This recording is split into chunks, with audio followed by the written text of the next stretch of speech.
southwestern Ohio, southern Pickaway County, southwestern Fairfield County, until 12:15 a.m. At 11:44 p.m., a severe thunderstorm was located over Williamsport, moving east at 25 miles an hour. Hazard, 60 miles an hour with gusts.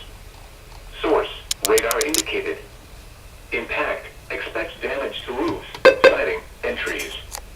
Locations impacted include Circleville, Kingston, Williamsport, Logan Elm Village, Farms, Amanda, Stoutsville, Laurelville, Clarksburg, Adelphi, Tarleton, Darbyville, State Route 674 and State Route 188, West Marion State Park, State Route 138 at U.S. Route 22, Hallsville, East Ringgold, Pickaway County Airport and Whistler. For your protection, move to an interior room on the lowest floor of a building.